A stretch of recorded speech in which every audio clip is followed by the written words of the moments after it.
अस्सलाम वालेकुम viewer.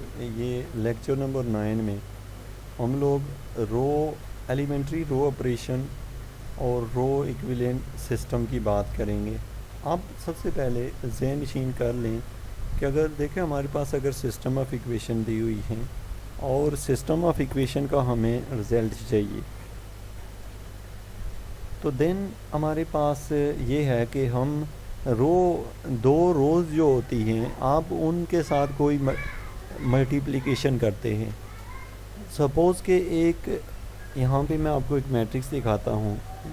Example के तौर पे आप यहाँ से कोई एक मैट्रिक्स ले लें सिंपल सा, जो कि यहाँ पे हमारे पास है। देखें तो ये है एक मैट्रिक्स। अब आप देखें यहाँ पे अगर आप 2 से मल्टीप्लाई कर रहे हैं इस सारी इक्वेशन को, तो आप 2x1 2x2 2x3 equal to 2 into zero करें तो इक्वेशन के ऊपर कोई फ़र्क नहीं पड़ना, चूँकि हम दोनों साइडों पे एक ही नंबर से मल्टीप्लाई कर रहे हैं।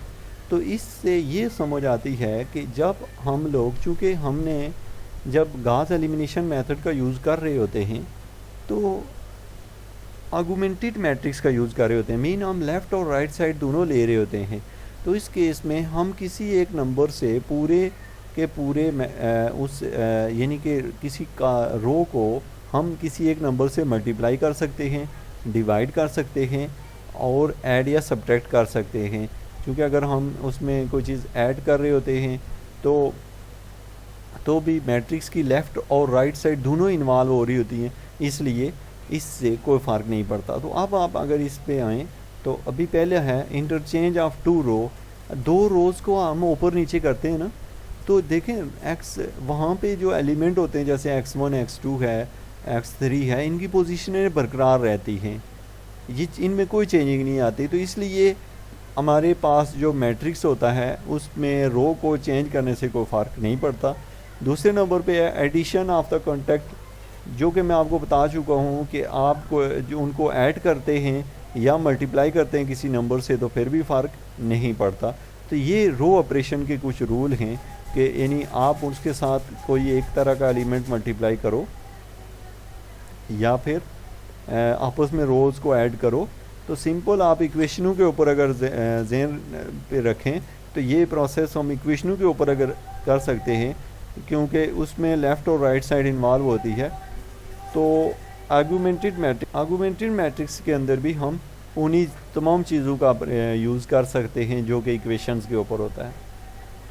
यहाँ पे हमें जो चीज़ सबसे अहम याद रखनी है, these operation are for rows not for column. ये जो हम बात कर रहे हैं ये रो के लिए, कॉलम के लिए नहीं है। दे क्रॉसबाउंड टू द फॉलोइंग। अभी मैं आपको एक और एग्जांपल से एलिमेंट्री ऑपरेशन से पहले मैं यहाँ पे ये इस चीज़ को आपको समझाने की कोशिश करता हूँ कि जैसे ये देख रहे हैं आप, अगर आप यहाँ पे दो रो को आपस में ऐड करें, सब्ट्रैक्ट करें, तो यानी ये दो इक्वेशनों को आपस में ऐड सब्ट्रैक्ट कर सकते हैं। लेकिन अगर आप इन दो को आपस में ऐड करें, मतलब x1 को x3 के अंदर आप ऐड कर रहे हों, तो यहाँ पे इक्वेशनों के ऊपर बहुत फ़र्क पड़ रहा है। फ़र्क क्यों पड़ रहा है? देखें x1 और x3 तो आपस में ऐड ही नहीं हो सकते क्योंकि इनके वेरिएबल डिफरेंट हैं। तो इसलिए जब हम कॉलम ऑपरेशन करते हैं तो इससे तो बड़ा फ़र्क पड़ता है कि हम x1 और x3 को आपस में क्या कर रहे हैं इनकी। तो इट मीन के रो ऑपरेशन और कॉलम ऑपरेशन में फ़र्क है। दो कॉलम्स को हम, जैसे इस कॉलम को इस कॉलम में अगर हम ऐड करते हैं तो फिर हम कर सकते हैं, नहीं बल्कि हम इसको ऐड नहीं कर सकते, क्योंकि देखें इसमें x1 है, इस कॉलम में इसमें भी x1 है, इसमें भी x1 है। तो आप देखें कि x1 को कभी भी हम x3 में ऐड नहीं कर सकते, जबकि अगर रो वाइज देखें तो ऐसा हम कर सकते हैं। तो इस चीज़ को अगर ध्यान में रख के अगर आप कॉलम ऑपरेशन की बात करें तो वो प्रॉपर्टीज़ नहीं हैं जो कि रो ऑपरेशन में होती है। नेक्स्ट हम आते हैं, हमारे पास है एलिमेंट्री ऑपरेशन फॉर इक्वेशन। इसमें ये तीनों चीज़ें मैं आपको पहले से डिस्कस कर चुका हूँ। अब नेक्स्ट हम आते हैं रो इक्विवेलेंट सिस्टम। रो इक्विवेलेंट सिस्टम में ये एक थ्योरम है जिसमें ये बताया गया है कि row equivalent linear system has the same set of solution. देखें आप रो को इधर चेंज करो, आपस में रोज़ को आपस में चेंज करो, उनको आपस में ऐड सब्ट्रैक्ट करो, तो जो आंसर आएगा वो वही रहता है जो आपने बगैर चेंजिंग के आंसर निकाला होता है। तो इससे यानी कि रोज़ की इन तीनों तरह के ऑपरेशन से कोई फ़र्क रो के ऊपर नहीं पड़ता। अब यहाँ पे हम दो बातें और करते हैं रो ऑपरेशन के अलावा, वो है over determine and under determine. Over determine में हमारे पास ये होता है, जैसे ये कह रहा है कि ए लीनियर सिस्टम वन, ऊपर हमने शुरू में देखा था कि इक्वेशन वन थी, वहाँ वो ओवर डिटरमाइंड थी। क्यों? It has more equation than unknown. अब अननोन कम थे, अननोन हमारे पास कम थे लेकिन इक्वेशन ज़्यादा थी, तो इसको हमने कहा है कि ओवर था ये फंक्शन, मीन के ओवर जो डिटर्मिनेंट थे वो हमने जो चीज़ें डिटरमाइन करनी थी वो क्या थी, वो कम थी और इक्वेशनें ज़्यादा थी। और अंडर में ये होता है कि हमारे पास इक्वेशनें कम और नॉन ज़्यादा। अब हम बात करते हैं कि इस तरह के मामलात को हम कैसे हैंडल करते हैं। तो मोस्ट इम्पॉर्टेंट थिंग जो कि मैट्रिसेस के बारे में आपको पता नहीं चाहिए, इसकी अंडरस्टैंडिंग आनी चाहिए, वो ये कि यहाँ पे मैं बात कर रहा हूँ कंसिस्टेंट और इनकंसिस्टेंट। आप इसको अच्छे से अंडरस्टैंड करें कि equation one is called the consistence. अब कंसिस्टेंस क्यों?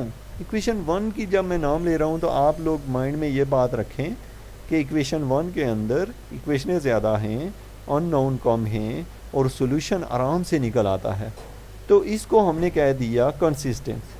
अब कंसिस्टेंस दो तरह के हो सकते हैं, एक वो जिसका सॉल्यूशन यूनिक सॉल्यूशन आए, मीन ये कि हमारे पास x1 x2 x3 का जो सॉल्यूशन है वो एक सॉल्यूशन आ रहा है, और दूसरे नंबर पे इनफाइनाइट मेनी सॉल्यूशन हैं, यानी कि x1 के भी बहुत सारे सॉल्यूशन आ रहे हैं, x2 के x3 के बहुत सारे सॉल्यूशन आ रहे हैं, यानी कि सॉल्यूशन एक दूसरे पे, यानी x1 का सॉल्यूशन चेंज करो x2 का सॉल्यूशन भी चेंज हो जाएगा।